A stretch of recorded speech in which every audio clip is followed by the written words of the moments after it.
really fortunate to have, this kind of a base, this kind of a fan following, because it's so unconditional, the love they show.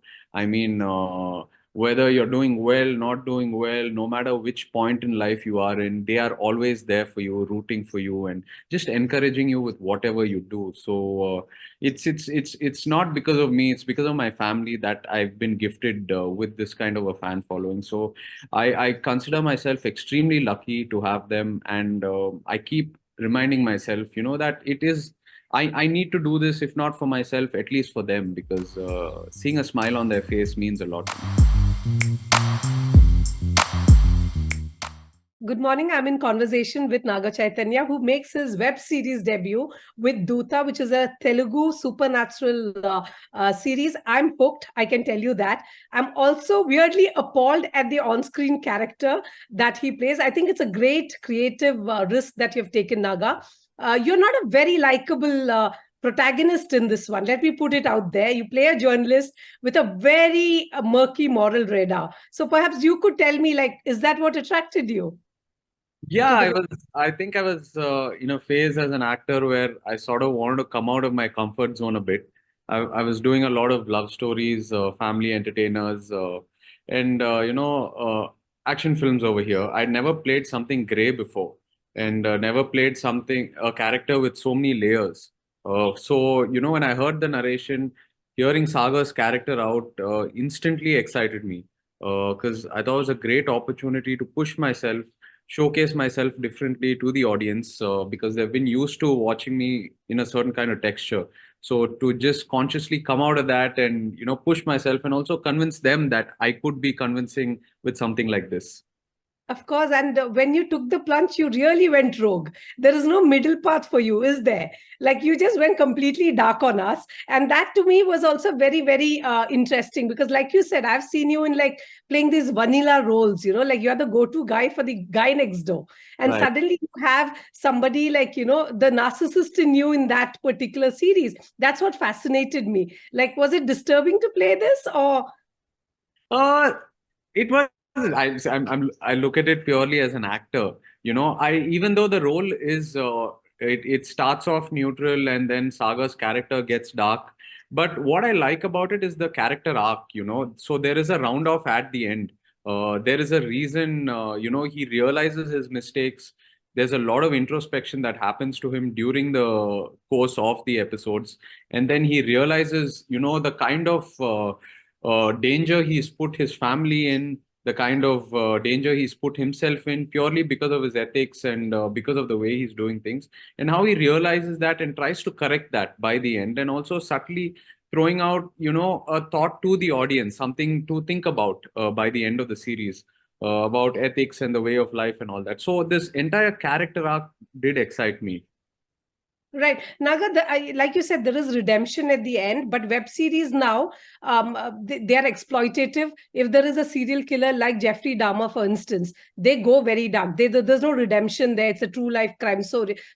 But in this case, were you very particular that there is redemption? Did you tell your director that perhaps we can't go totally dark on my fans? No, no, not really, because the director had written it this way, where all characters, if you see the eighth episode, have a beautiful round off. All the plots sort of come together. That doesn't mean that's the end of the storyline, but it's the end of what, at least the conflicts that were shown in the first season. So no, my influence was not much in terms of sort of rounding it off. It was his idea by himself. Right.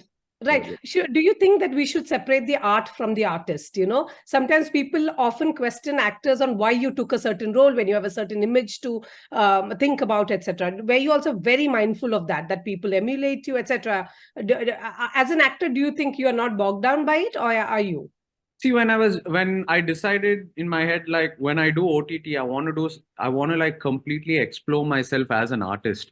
Put aside all the conditioning, put aside all the expectations, how the audience looks at me as, and just purely go in as an artist and really test myself and push myself, because I think that's a space where audience is really open to consuming a variety of content and experimental content also. So I thought, I looked at it as an opportunity. So yeah, when it came to OTT, I put aside everything and said, let me just go with my heart. Let me just go with what excites me, forgetting all the other variables.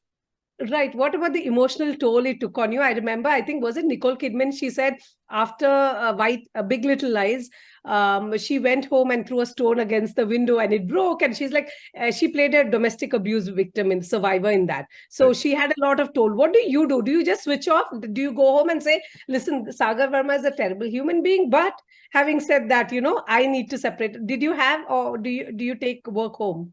Yeah, fortunately for me, I don't know. That's just my process. I'm able to separate. For me, it's once we hit six and once a director calls back up, it's back to normal life. Of course, certain nuances and traits will linger on with you through the course of the project. But no, I don't think Saga's Darkness sort of affected my personal space in a way. The only thing that was really challenging was that the entire thing was shot in rain. So it was quite a physical challenge, and that was very draining actually. So yeah, that was the only thing. But Saga's Darkness did not affect me in any way. Okay, yeah, interesting you to talk about rain because I feel that's like a recurring metaphor in it, about the darkness in your soul, etc. Did you, how did the director perhaps convince you? Like, you need to get wet. It's going to be a very, very messy and very uncomfortable, but this is worth it. No, Or there as wasn't there wasn't a any condition. convincing because we were really excited in the beginning. When he narrated it to us, he said horror. It's going to be in rain, daylight, rain. It's such a beautiful contrast when you think about it. And the way he had written rain into Dhootha, the rain itself was a character by itself.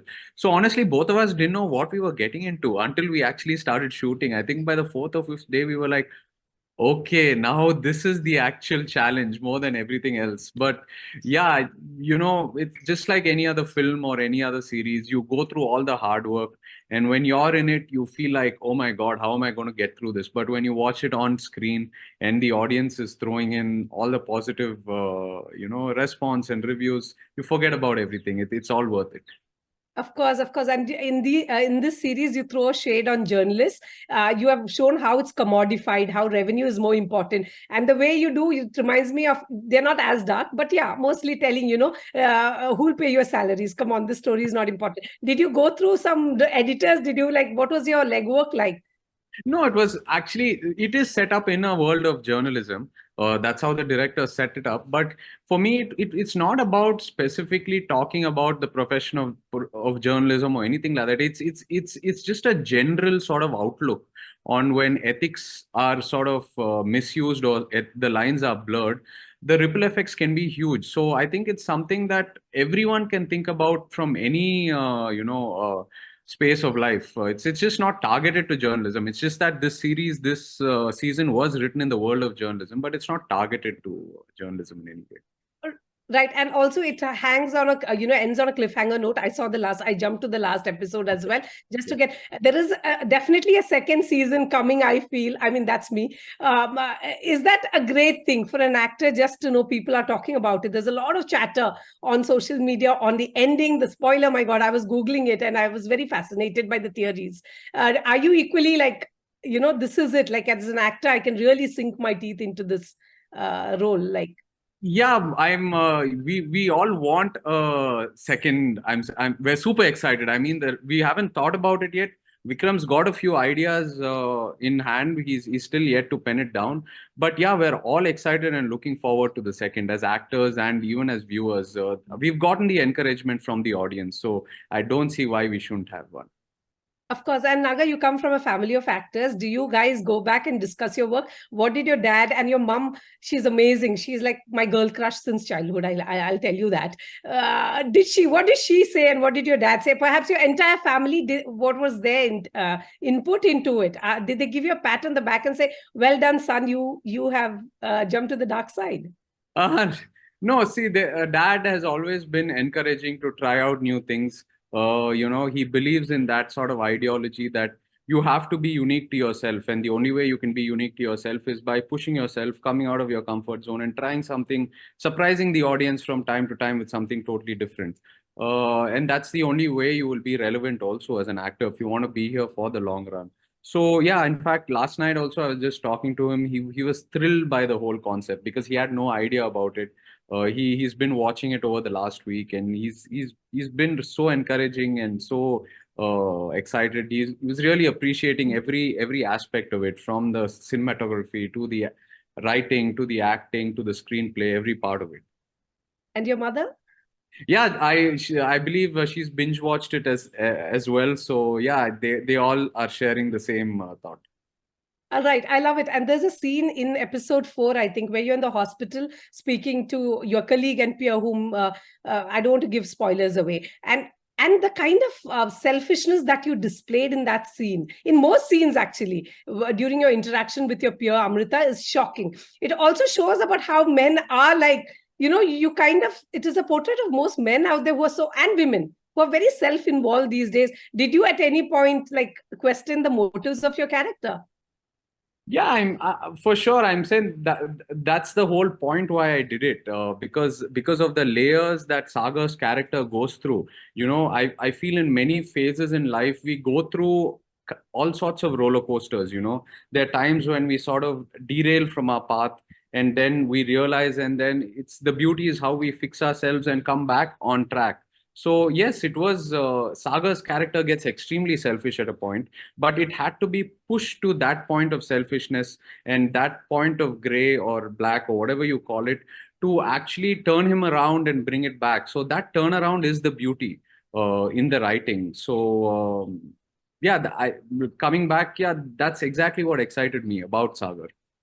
The redemption bit of it and not the depraved one, is it? No, it was going to that extreme and the redemption. It's the whole process that I really enjoy. For me, I when I listen to a script, I look at character arcs. Where he starts off, what's his midpoint, and what's his end point. For me, these arcs, the more the arc is, the more exciting it is for me. Right, of course. And what's your process like? Are you like one of those method actors, and do you have such a or do you just wing it? No, I don't. I don't think we can wing it. I don't think we can afford to wing it.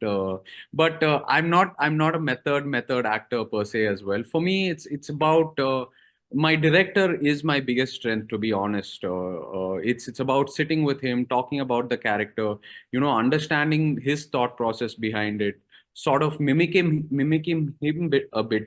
I get them to usually say the lines, act out a few scenes for me, because I believe it's in their head. This whole character, the screenplay, everything is so clear. They've been traveling with it, for years and years. So if you can sort of just grab a bit of them and apply it to your body language, that itself is a huge strength. So a lot of time was spent with Vikram. Of course, spoke to a lot of journalists in the process.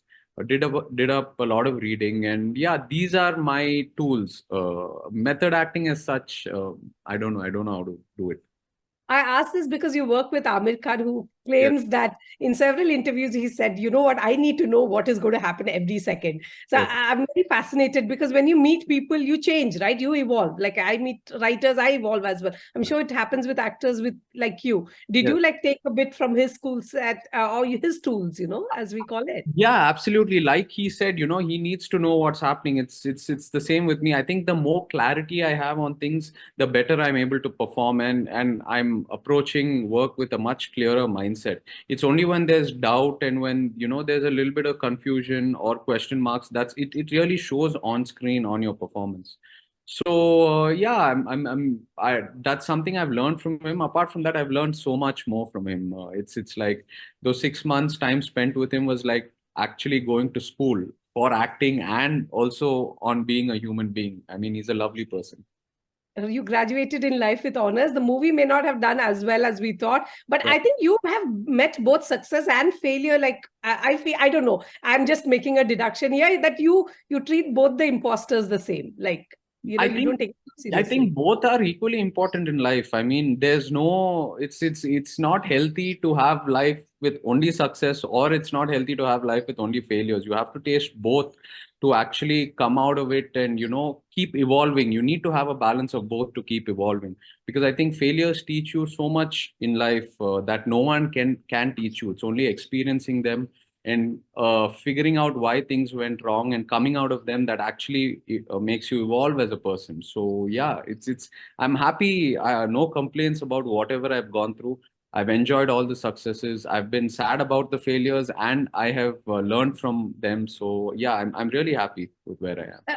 What kind of a moment are you having as an actor with web series, with the success of perhaps Dhootha, even, like you're trying something new, but as an actor, what kind of a moment, if you could encapsulate your phase, this I current phase? I feel really liberated, honestly, because going into Dhootha, there was a lot of questions thrown at me, like, "Are you sure you want to do this? It's completely out of what the people are used to you as. Are you sure they'll accept you?" It's I in fact signed it at a point when I was doing this film Love Story. Love Story released. It did really well for me also. So it was like, "Are you sure?" Like, so many questions were thrown at me, but right now I feel so liberated because I really believed in the script, really believed in that first narration I had, and believed in my director, believed in my character. So and it's a first for you now. It's a first OTT web series.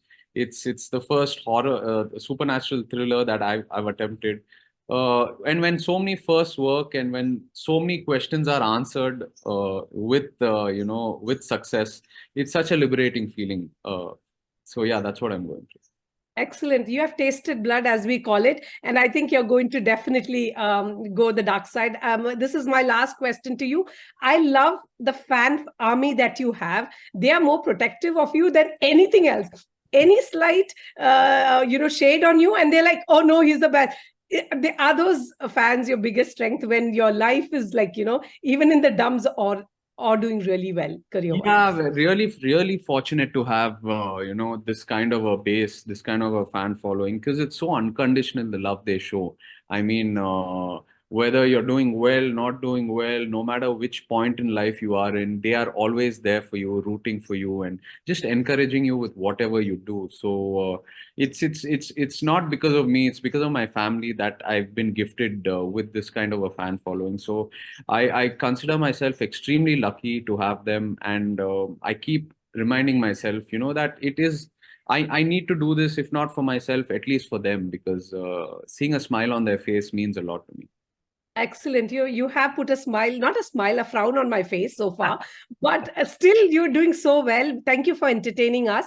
I have a quick feedback about your show. Journalists are never this rich, by the way. If you marry another journalist, you're going to die poor. In journalism school, they said marry rich.